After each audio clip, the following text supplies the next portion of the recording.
барлығы базар, короче, жалған парадхан. Именно блог жүргізетін кісілерге арналған құрал жабдықтарды сататын жер екен. Әлемдік брендтерді поделкасын сатады екен. Автокөлік запчастармен сатылатын барлық заттар осы жерде екен. Арнайы сондай базар. Есіктің алдында осындай жастар телефонмен жұмыс істеп жатыр. Қазақстан сатып жатқан телефондардың барлығы осы жерден оптом сатып алып, тағы да азын тауып қаламыз ба деп қазір іздеп барлап бара жатырмыз. Шетелдіктерге оказывается тегін екен. Екінші точкаға машинамен барамыз, бірақ сол бір базар. Базарға келдік.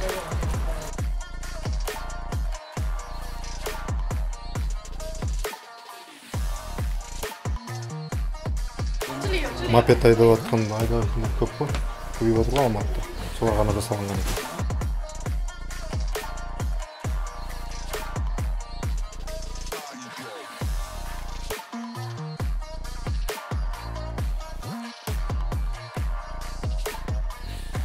Базар олар жүр.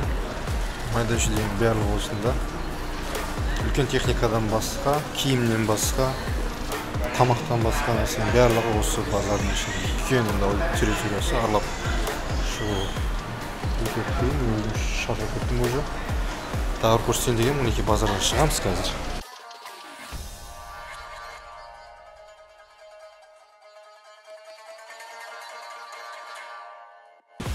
Әдем жасап қойған барлығын. Прям вкуспен.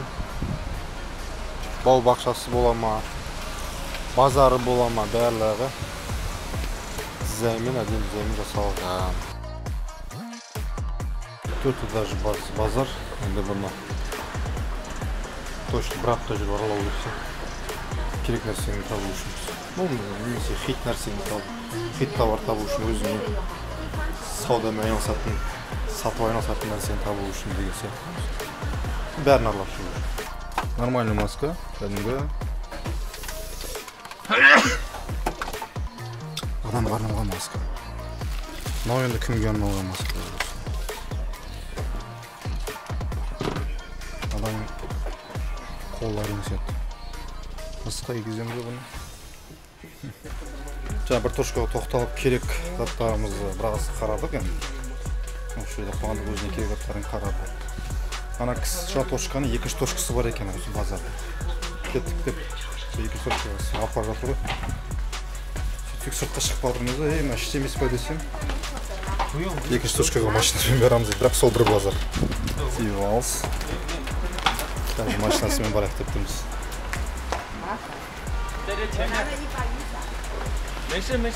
Соншалықты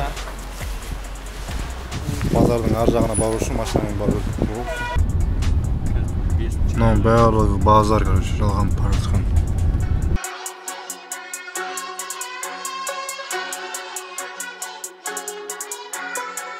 Ананың барлығы базар. Ананың барлығы базар.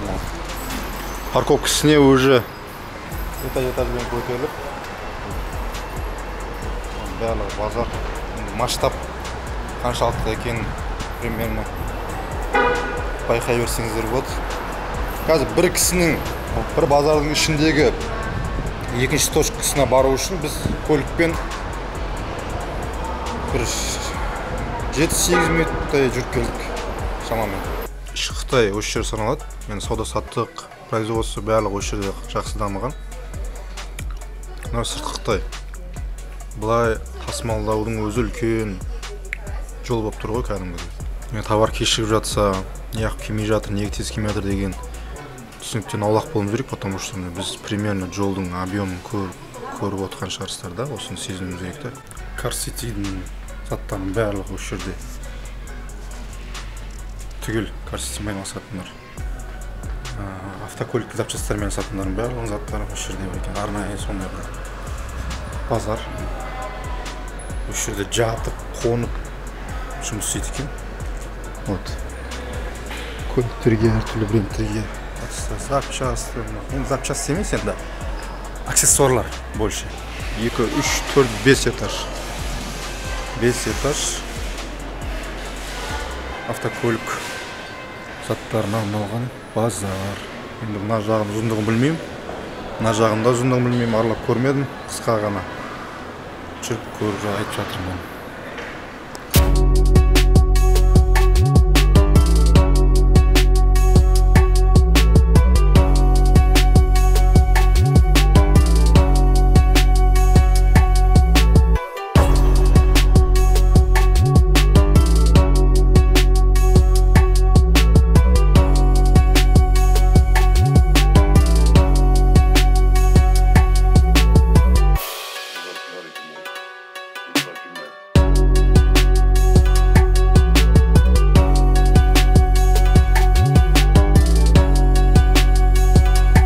Mына жерде Xiaomi дүкеніндеміз.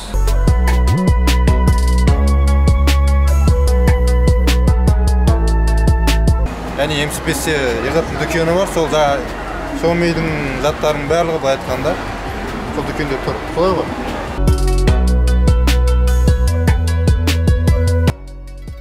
Кезекті бір қалаға жолға шығып отырмыз. Чуншин деген қала. Жәрмеңке болады екен тоже. Соны да көріп қайтамыз бұйырса.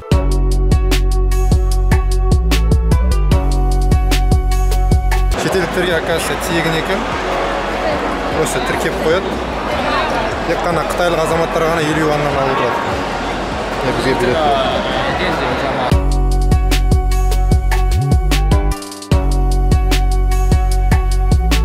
Халықаралық жәрмеңке екен мотолар.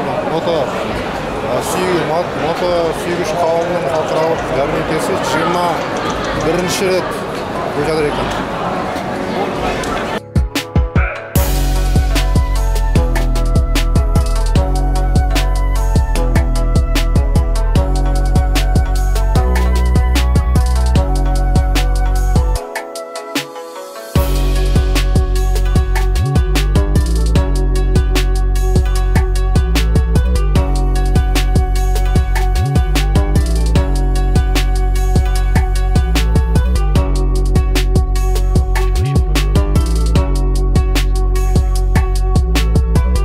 Бірақ нәрсе, яғни мото товар, соның жәрмеңкесінің масштабын енді айта алмаймын. Ертең Кантонский выставканың масштабы қалай болатынын енді вообще елестету қиын. Мынау тек қана бір ғана товардың ғана, бір ғана заттың ғана выставкасы.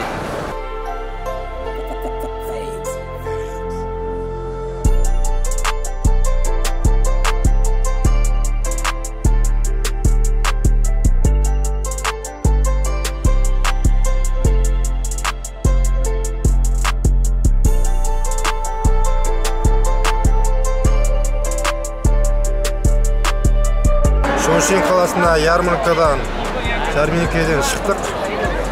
Қайтайын деп жатырмыз, енді адамдар ағылып. Бір қалада 32 миллионнан астам халық бар. Біз жаңа мынау павильондарды ғана аралап үлгердік. Примерно мына жерде жүрміз қазір. Мына жақтар аралап үлген жоқпыз. Еще мына жақтары бар. Бір павильонның схемасы. Фого деген тамақтың отаны осы жер екен, осы жерден шықтық Фого. Алматыда да бір-екі жерде ашып жатыр ғой Фого бар. Мен өзім бір рет барып көрдім.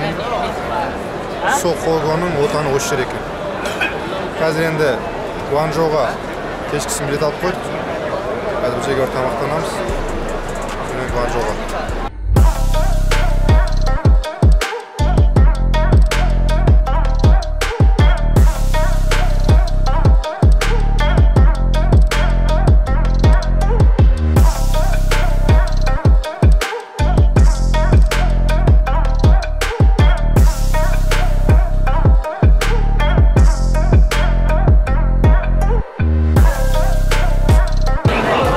Мына жерден, в общем, бірдеңе қылып кіріп алу керек болып тұр ғой, в общем. Қалсақ қалып қояқ деп тұрмыз, өзіміз халықтың арасында пісеміз.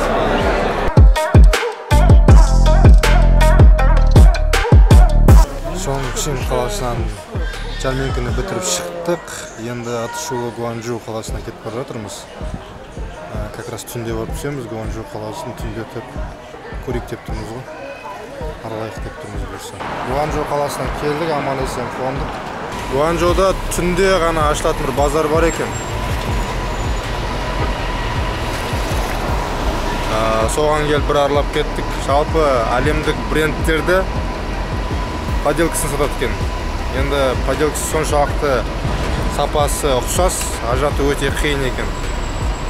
Вот. Шынымен қарап көрдік, бәрі керемет сапада. Аяқ киім болсын, киімдер болсын, бәрі сумкалар женский. Dolce & Gabbana, Gucci, тағы неше түрлі брендтер, Adidas болсын, басқасы болсын. Осы мына жерде электрокарлар, даже грузовой машинаның өзі заряд алып тұр, электрический екен. Ана жерлердің барлығы электрокарлар заряд алып тұр.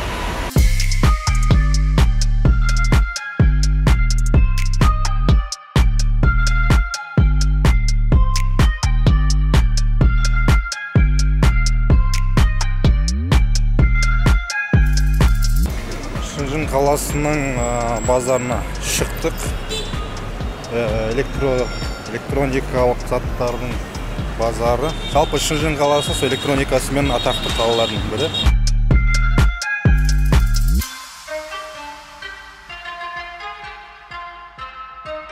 Қазір мінекей мына көше түгел сол электроникалық базар болса алады екен.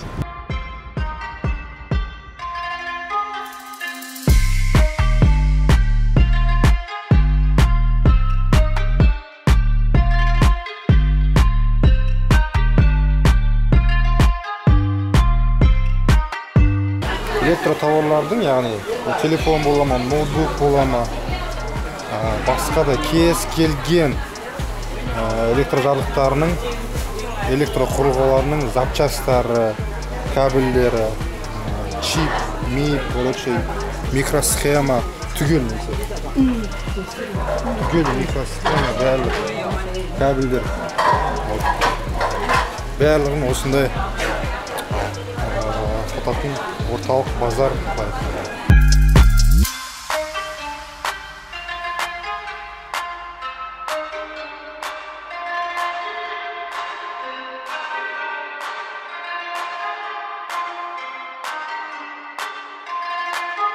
Жалпы мына орталық именно блог жүргізетін кісілерге арналған құрал жабдықтарды сататын жер екен.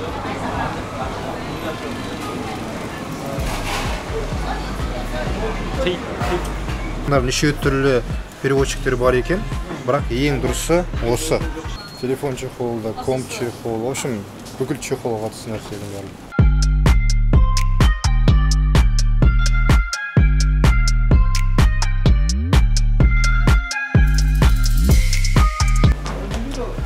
Шыңжаңдағы электроникалық заттарға арналған базар аралау барысында бір товарды ғана бағасын сұрастырдық та, мысалы, мынау қанша?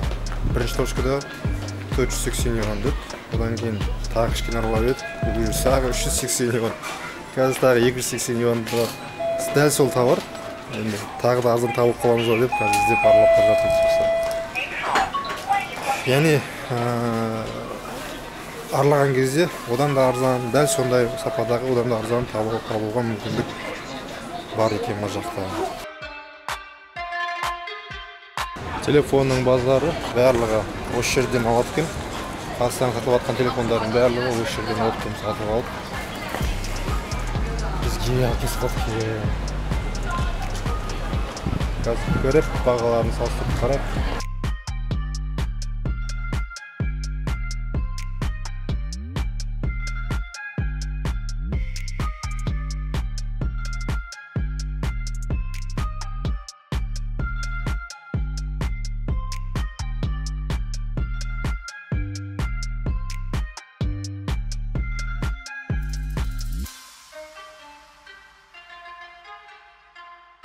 Қытай, сыртқы Қытай, сосын сыртқа да басқа елдерге де осы жерден телефондар кетеді екен.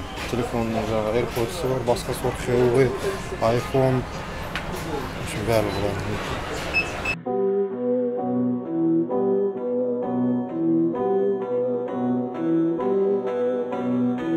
Телефондардың жаңағы базарын араладық, iPhone-дардың бағаларын көрдік, әлдеқайда салыстырмалы түрде арзан. Әрине бұл жерде оптом сатады. розница сурасаң ол да береді, бірақ основной оптым басқа қалаларға, басқа елдерге жібереді екен. Өзіме AirPods салып алдым. 81 мың теңгеме шаққан кезде шықты. Немен Каспийдегі бағасы примерно 120-130 мыңнан. Әлде қайда оригиналының өзі осы жақта оригиналда арзан.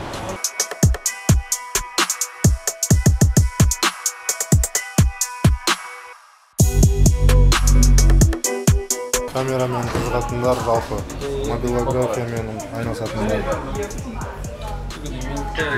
видеограф жігіттерге нағыз керек екен. DJI бар, Nikon, Sony, Panasonic, Canon, бәрі. Бағасын алып келіп жатыр, дрондар бар екен. Мына жерде мені түсіп тұрды. Мына камера мен түсіп тұрды. Өтті качественный қараңдар.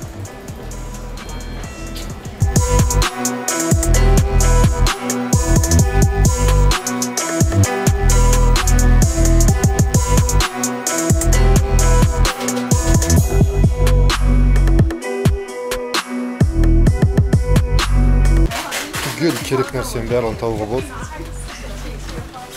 Светодиодный лампалар, кабельдер, электро тауарлардың барлығын осы жерде табуға болады. Не жоқ, бәрі бар. Не жоқ, бәрі бар. Майда-шүйде детальдар, запчастар, электросхемалар, микросхемалар.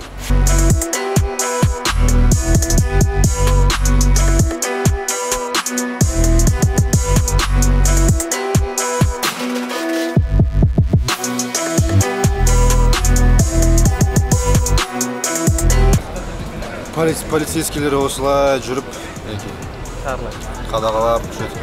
Қымбатын да табуға болады, арзан да табуға болады. Жаңа бір ғана товардың өзін, мысалы, бізге 590-нан сатып жатқан товарды бардықта 480-ге тауып алдық. Өзің кішкене тағы аралап едік, 380-ге тауып алдық. Яғни кетіп жатыр. Енді тағы араласақ тағы 280-ге тауыбымыз мүмкін, бірақ аралаған жоқпыз, ары қарай оны іздеген жоқпыз.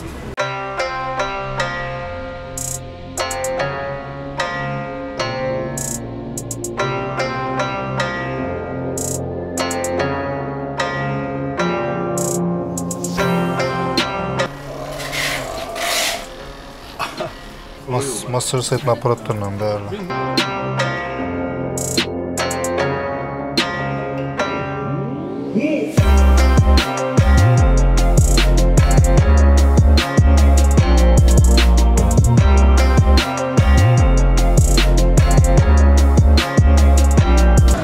iPhone-ға қатысты запчас,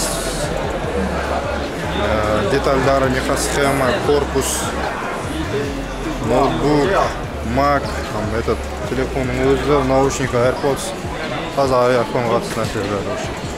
Ремонт. Үлкен қара базардан шықтық. Жалпы телефоны бар, басқа запчастары бар. Есінің алдында осындай жастар телефонмен жұмыс істеп отырады. Бәрі телефонмен жұмыс істеп отырады. Бұлардың жұмысы не?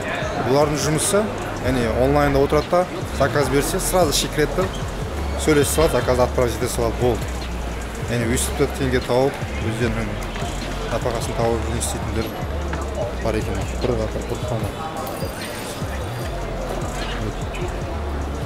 Торговый домында алдында отырып алады да, телефонмен заказ қабылдап, өздерінің әлеуметтік желісінде бола ма, өздерінің чаттарында бола ма, әйтеуір заказ қабылдайды. Не деген аэропорт? 5-ші этажына көтерілдік. Мына жерге QR-мен ақшасын төлеп, мотоциклдерін зарядтап алады. Так, рум-тур. Жалпы жүріп тұруға, өмір сүруге Алматыдан кішкене, Алматы сияқты болмаса да, даже кішкентай Алматыдан аздап арзандау түседі. Араб, түрік, мысырлықтар 10 болып жатыр. Мына жақта енді адамдар жиналып жатыр былай. Бірақ ішін жарып, мына ішіндегісін ағын ғана жеу керек екен. Қайттан дезинфекциялап, қайттан мына жерге қойып қояды. 90 гигабайттық, в общем, күндіз 60 гигабайт қолдануға болады екен. Тап-таза метросы, современный. Смело бетонға жатып, демала бересіз. Өте қолжетімді бағада 25 мың теңге бір номер. Қытайға ұқсайды екенсің дейді маған. Мен де айтамын, сен де қазаққа ұқсайды екенсің деп. Көшеден жүріп бір-бірімізді танып отырмыз. Иә.